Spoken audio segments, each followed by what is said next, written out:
Bueno, gracias por mantener la sintonía con nosotros en el rumbo de la tarde. Estamos en directo de nuestra entrevista. Vamos a conversar con el licenciado Pelegrín Castillo. Él es vicepresidente de la Fuerza Nacional Progresista. Vicepresidente, ¿verdad? Tengo el cargo bien.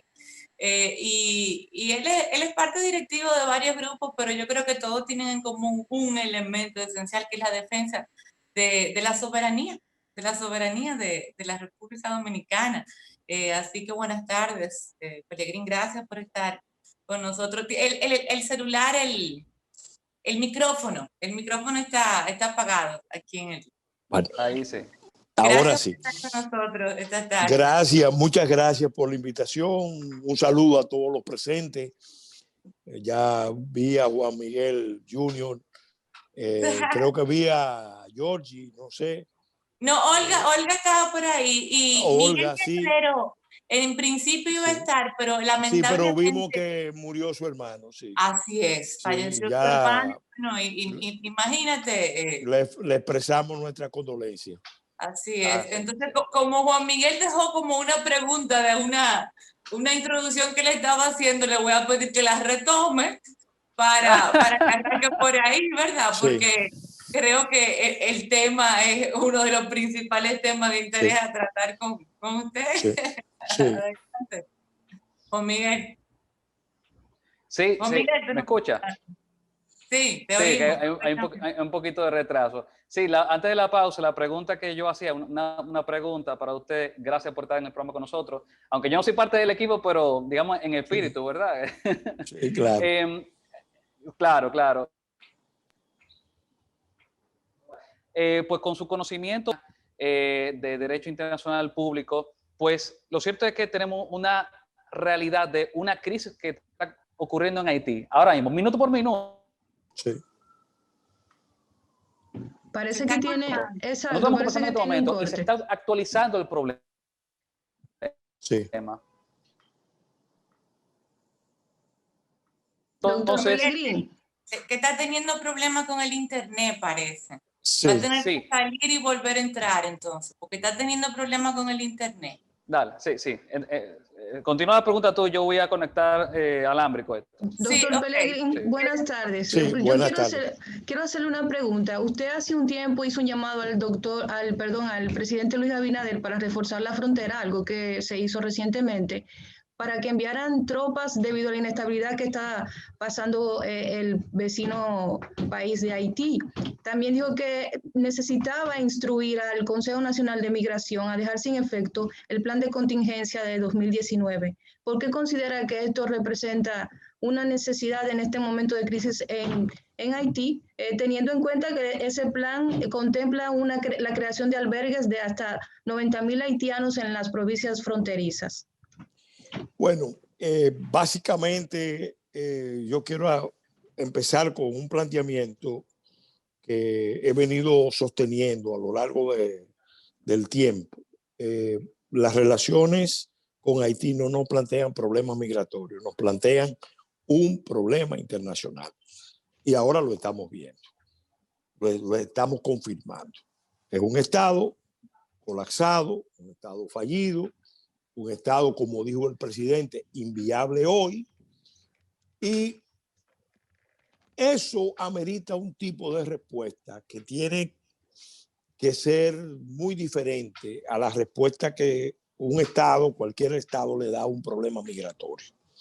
En este caso, nosotros tenemos que ver que esa crisis haitiana, que no es nueva, porque este episodio es uno más de los tantos que se han repetido en los últimos 30 años en Haití, esa crisis puede poner en peligro la integridad territorial de República Dominicana. Concretamente, para no irnos muy atrás, porque pudiéramos irnos muy atrás y citar muchos antecedentes, yo quiero referirme a 3 antecedentes que están ahí. Primero, el acuerdo que fue declarado nulo por el Tribunal Constitucional para permitir la presencia de personal militar y de seguridad de los Estados Unidos. Eso fue en el año 2014, se suscribió, en el 15 fue declarado afortunadamente por el Tribunal Constitucional nulo, no conforme a la Constitución. ¿Qué se buscaba en ese momento? Bueno, traer al territorio nacional un número indeterminado de soldados norteamericanos que iban a estar en la isla de Santo Domingo con armas, con equipos de comunicación, con acceso al espectro radioeléctrico, sin limitación de tiempo. No es que venían a un ejercicio como suelen venir y que se van a retirar en una semana, no. Una presencia permanente, lo más parecido a una base. En ese momento, y lo quiero decir, se estaba comentando en los círculos diplomáticos que República Dominicana y Estados Unidos habían arribado a la creación, a un acuerdo para la creación de una base militar.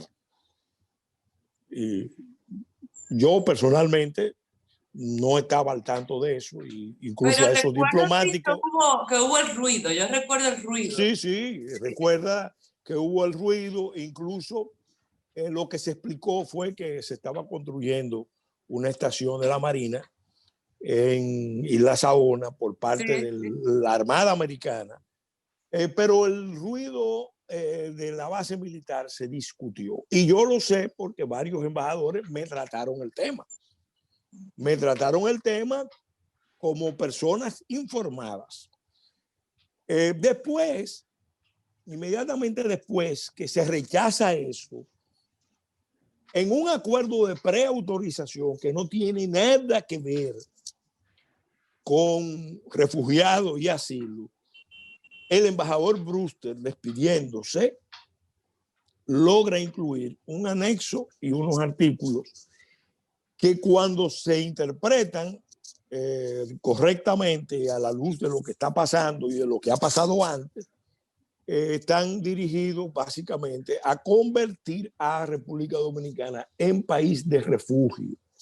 El embajador Brewster, yo lo sé porque también me llegó la información, se fue muy satisfecho de que ese fue su gran logro diplomático, en que República Dominicana, con ese acuerdo de preautorización aéreo, su anexo y los artículos particularmente sensibles, quedaba amarrado a la política de refugiados y asilo de Estados Unidos. La tutela de la política de República Dominicana en materia de refugiados y asilo iba a ser esa, la que Estados Unidos tutelara.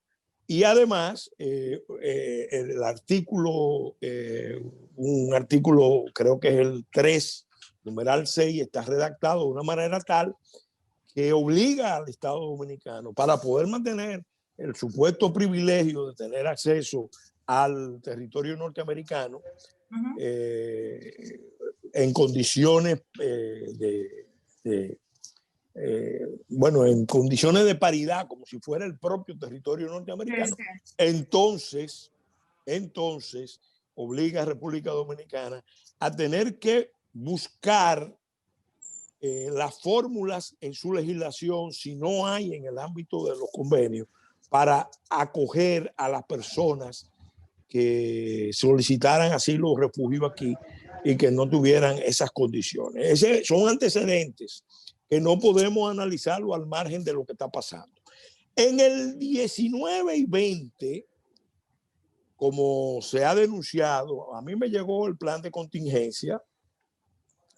Se formó un equipo de juristas. Bueno, está Juan Miguel Junior, Juan Miguel Padre, José Miguel Vázquez.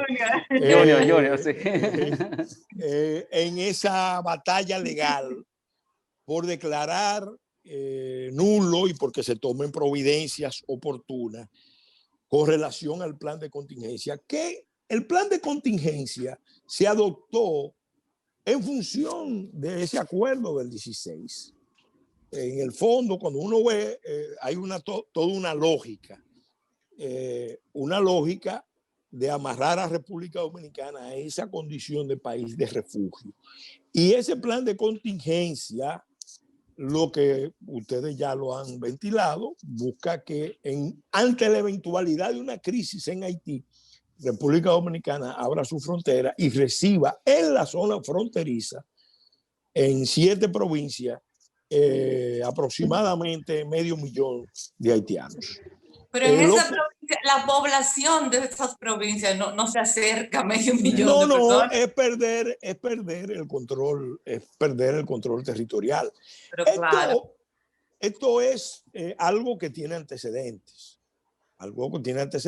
Porque cuando cayó Duvalier, el Comando Sur, porque esto es bueno tenerlo en la memoria histórica, el Comando Sur de Estados Unidos le pidió a las Fuerzas Armadas que preparara un plan de contingencia para abrir campamentos, y se habló de 20 campamentos de 20,000 personas en diferentes partes del territorio nacional. El que estaba más adentrado en el territorio nacional estaba en San José de las Matas. Y como era un plan militar, era básicamente muy simple. Hablaba de las coordenadas donde iban a estar ubicados esos campamentos. Yo recuerdo que posteriormente, en la crisis 93-94, Estados Unidos le pidió a República Dominicana y le pidió a otros países de la región que abrieran campamentos para recibir migrantes haitianos. El gobierno dominicano se negó. Se negó el doctor Balaguer, y además fue más lejos, flexibilizó el embargo, porque los norteamericanos, al país más pobre del hemisferio, le querían imponer un tipo de bloqueo que produjera una implosión, y que después de esa implosión en Haití vinieran hacia República Dominicana oleadas y oleadas de migrantes, refugiados, desesperados, con una crisis humanitaria. Eso fue en el año 93-94. Entonces, ahora, ¿qué tenemos? Ahora tenemos un escenario en Haití que yo insisto, se lo he dicho a muchos funcionarios del gobierno, en buena medida las fuerzas que han estado aquí alentando que República Dominicana se prepare para ser país de refugio son las mismas fuerzas que en Haití están creando los escenarios para que se produzca eventualmente una guerra civil, y entonces venga, vamos a decir, el golpe final del plan original que se ha ideado para resolver el problema haitiano, que es el plan a partir de la solución dominicana al problema haitiano. Concretamente, a Haití sí. Sí, me permite hacer una pregunta, y perdóname que mi conexión estaba malísima ahorita. Sí, le apliqué una medida cautelar y lo puse alámbrico todo. Sí. Ahora mismo se está conociendo una demanda de nulidad contra el plan de contingencia. Sí. Pero ese proceso puede tardar semanas, meses, ¿verdad? Claro. Entonces, yo quiero expresar una preocupación, y yo quiero que usted me diga, para mí y para las personas que nos están escuchando, si es una preocupación legítima y nos explica qué pudiera pasar. No. Puede ser que la situación en Haití se desborde y ocasione la activación de los disparadores del plan de contingencia antes de que sea anulado por el Tribunal Superior Administrativo. Sí, eso es posible. Por eso yo insisto, bueno, el grupo Muro de la Buena Vecindad, fuimos al Palacio Nacional a una reunión con el presidente y le entregamos un documento para que en este caso no interviniera una decisión jurisdiccional, porque eso toma un tiempo. Que fuera el propio presidente de la República, que ha dicho que no acepta ese plan de contingencia, que el gobierno no lo asume. ¿Qué pasa? La revocación administrativa, básicamente. Ustedes lo han analizado. Miren, a la luz del derecho internacional,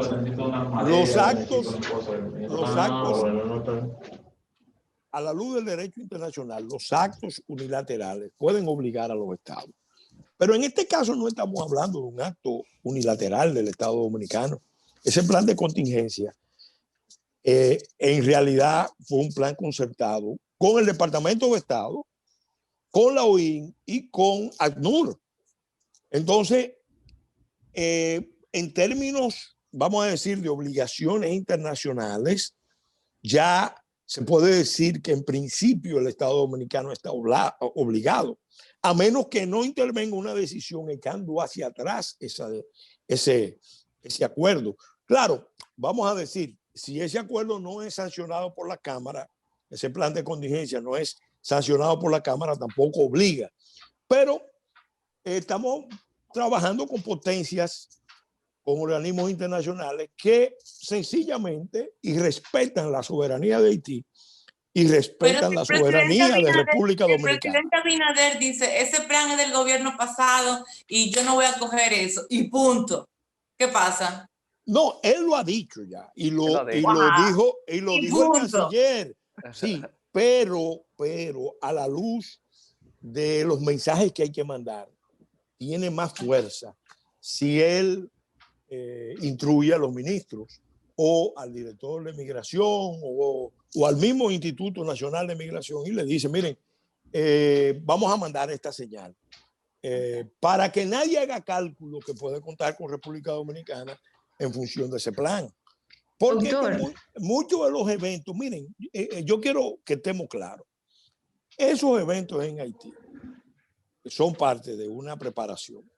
Yo no creo en que se está dando una coincidencia, sino que se está ejecutando un plan. Algunos dirán que es teoría conspiranoica, porque eso es lo que se suele decir, pero uno que está informado sabe que... Una sobresimplificación del argumento, porque decir que eso es paranoia es pretender ignorar todos los argumentos. Es que también la mayoría, mira, cuando tú analizas en profundidad la historia del mundo y la historia de esta región, sabes que la mayoría de los grandes acontecimientos han sido incubados originalmente como parte de planes secretos o planes conspirativos. Eso está fuera de discusión. Después que se ve que, pero mira, se desclasificó el informe o en tal época ya se sabía. Sí, ¿no? Sí. Pero es después, post-fax. Ahora, doctor, hay una cosa que yo me pregunto, yo sé que Leila también se lo pregunta. Sí.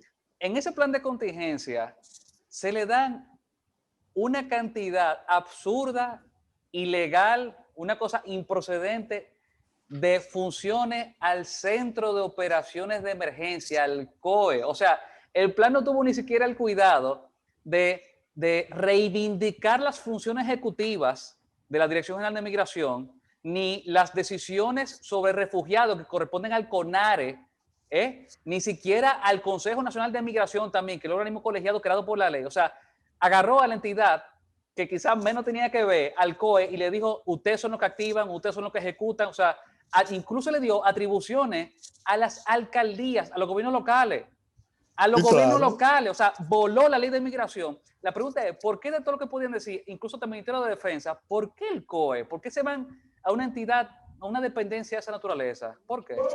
No, eso está concebido para sacar Fuerzas Armadas, para sacar Fuerzas de Seguridad del Estado. Eso, ¿por qué? Porque la vez anterior, vamos a la historia, la vez anterior, que esto es bueno saberlo, el doctor Balaguer no solamente se negó a la apertura de campamento y contó con el apoyo del mando militar. El mando militar cerró fila y apoyó al presidente, sino que el presidente Balaguer, y eso me lo contó el presidente Balaguer tiempo después, instruyó a las Fuerzas Armadas a romper el bloqueo. ¿Por qué? Porque él decía con razón, que si él aplicaba el bloqueo como querían los Estados Unidos y la ONU, se iba a producir una implosión y los perjudicados íbamos a ser nosotros. ¿Qué pasó? Los norteamericanos empezaron a presionar a las Fuerzas Armadas y empezaron a quitarle visa a oficiales superiores y oficiales generales porque estaban violando las normas. ¿Qué pasa? En un momento dado eso produjo un gran malestar entre las Fuerzas Armadas. Recuerdo que cuando le quitaron la visa al general Aurelio Polanco Rosario, Chiche Polanco, que era un general de gran prestigio en la Fuerza Aérea, en la Fuerza Aérea se tomó la decisión de entregar las visas de todos los oficiales superiores a la embajada americana. Cuando eso se anunció, los norteamericanos parece que vieron que el problema era muy serio y que preferían entonces, miren, vamos a bajar la presión porque esta gente no va a ceder. Okay. Y eso son cosas que la gente no... Es un tema de estrategia, el tema de bajar quizá el tema de la interacción, la confrontación con personal militar, quizá ya yo puedo entender. Claro, no, porque ellos lo quieren plantear como una crisis humanitaria. Ajá, lo que pasa es que lo que no se dice es que desde Estados Unidos y desde Sudamérica a Haití hace años están llegando, sobre todo en los últimos 3 años, están llegando mucho armamento de todo tipo. Están llegando mercenarios. Sí. Yo quisiera preguntarle al doctor Pelegrín, ¿cuál entiende él que es la posición del gobierno en materia del tema haitiano? Tenemos un ministro de Relaciones Exteriores que dijo en una ocasión que nosotros no podíamos cansarnos del tema haitiano porque lo tenemos ahí. Que la comunidad internacional podía cansarse, pero nosotros no. ¿Cuál usted piensa que es la postura real de este gobierno ante el tema haitiano? Bueno, el gobierno dominicano que preside Luis Abinader ha dicho no hay solución dominicana al problema haitiano. Y el canciller en Naciones Unidas insistió en que no hay ni puede haber solución dominicana al problema haitiano. Obviamente, en su programa de gobierno está el cambio de política hacia la internacionalización de la solución de los problemas de Haití en Haití. Eso está plasmado de manera bastante clara, meridiana. Ahora, ¿qué pasa? Y es la parte delicada. Nosotros no podemos cansarnos, en eso estoy de acuerdo, porque es un problema que nos afecta directamente. Pero nosotros, como país, somos los responsables de hacer que la comunidad internacional entienda que si ellos se desentienden de Haití, se van a tener que entender con un conflicto regional, con un conflicto insular de grandes proporciones. Entonces, el mensaje hay que mandarlo de manera muy clara y no solamente lo debe mandar el gobierno, lo debe mandar el pueblo. Yo lo digo aquí para que lo copien, lo registren. No hay solución dominicana al problema haitiano. Ahora, si tratan de inducir esa crisis, de detonar esa crisis y que República Dominicana asuma el problema haitiano en su territorio fronterizo, van a detonar una crisis mucho más grande. A lo mejor ese es el cálculo que ellos tienen. A lo mejor ese es el plan, vamos a decir, final, de darle jaque mate a República Dominicana, imponer la solución insular. Pero yo me temo que si ese es el cálculo, lo que estarán generando es un escenario de gran desestabilización donde no va a haber ganadores. Porque evidentemente nosotros vamos a perder, pero Haití no va a ganar, va a perder incluso más de lo que ya ha perdido. Y en la región, toda la región, el que está haciendo ese cálculo, que cuente con que no va a haber ganadores. Y si puedo hacerle una pregunta, quedan 3 minutos me parece. Si puedo hacerle una pregunta... Ya, que tengo que ir, ¿no? ¿Perdón? La última ya. Sí, la última pregunta breve. Doctor, ¿cómo el gobierno dominicano puede fijar una posición sobre la crisis actual de la nación vecina sin que el contenido de esa posición pueda malinterpretarse como una injerencia sobre los asuntos internos de Haití, porque a nosotros no nos gusta que se nos metan en nuestros dos internos? O sea, ¿cómo fijamos posiciones con prudencia? ¿Cómo lo hacemos? Mire, yo creo que hace años debimos sacar una doctrina de Estado y debimos aquí convocar una conferencia nacional para que todo el liderazgo nacional, político y no político, asuma una posición de Estado. No hay solución dominicana al problema haitiano. La solución de los problemas de Haití está en Haití Eso tiene que venir alrededor de un esfuerzo de corresponsabilidad que involucre a los propios haitianos, a la comunidad internacional y a República Dominicana. Y lo más importante, en estas circunstancias, los haitianos tienen que saber que nosotros no queremos, no podemos ni debemos ejercer ninguna hegemonía ni tutela en los problemas de Haití. Esa ecuación, yo creo que esos 4 elementos deben ser la esencia de la política exterior, respaldada por una sólida política interior, empezando por el muro. Okay. El muro y una movilización nacional que deje claro que es mejor buscar la solución a los problemas de Haití allá, porque si no van a tener un gran dolor de cabeza, porque los dominicanos no vamos a aceptar que liquiden el proyecto dominicano. Pelegrín Castillo, muchísimas gracias por estar con nosotros en el grupo de la tarde. Juan Miguel, gracias. Olga Almanzar, gracias, Olga. Gracias, doctor. Y Pelegrín Castillo, nuestro invitado. Gracias, Gabriel, en los controles. Gracias a ustedes por la sintonía con el rumbo de la tarde. Mañana otra entrega de este programa a las 4 de la tarde. Busquen en YouTube, en el canal de Rumba 98.5. Gracias por la sintonía. Sigan con la programación de Rumba.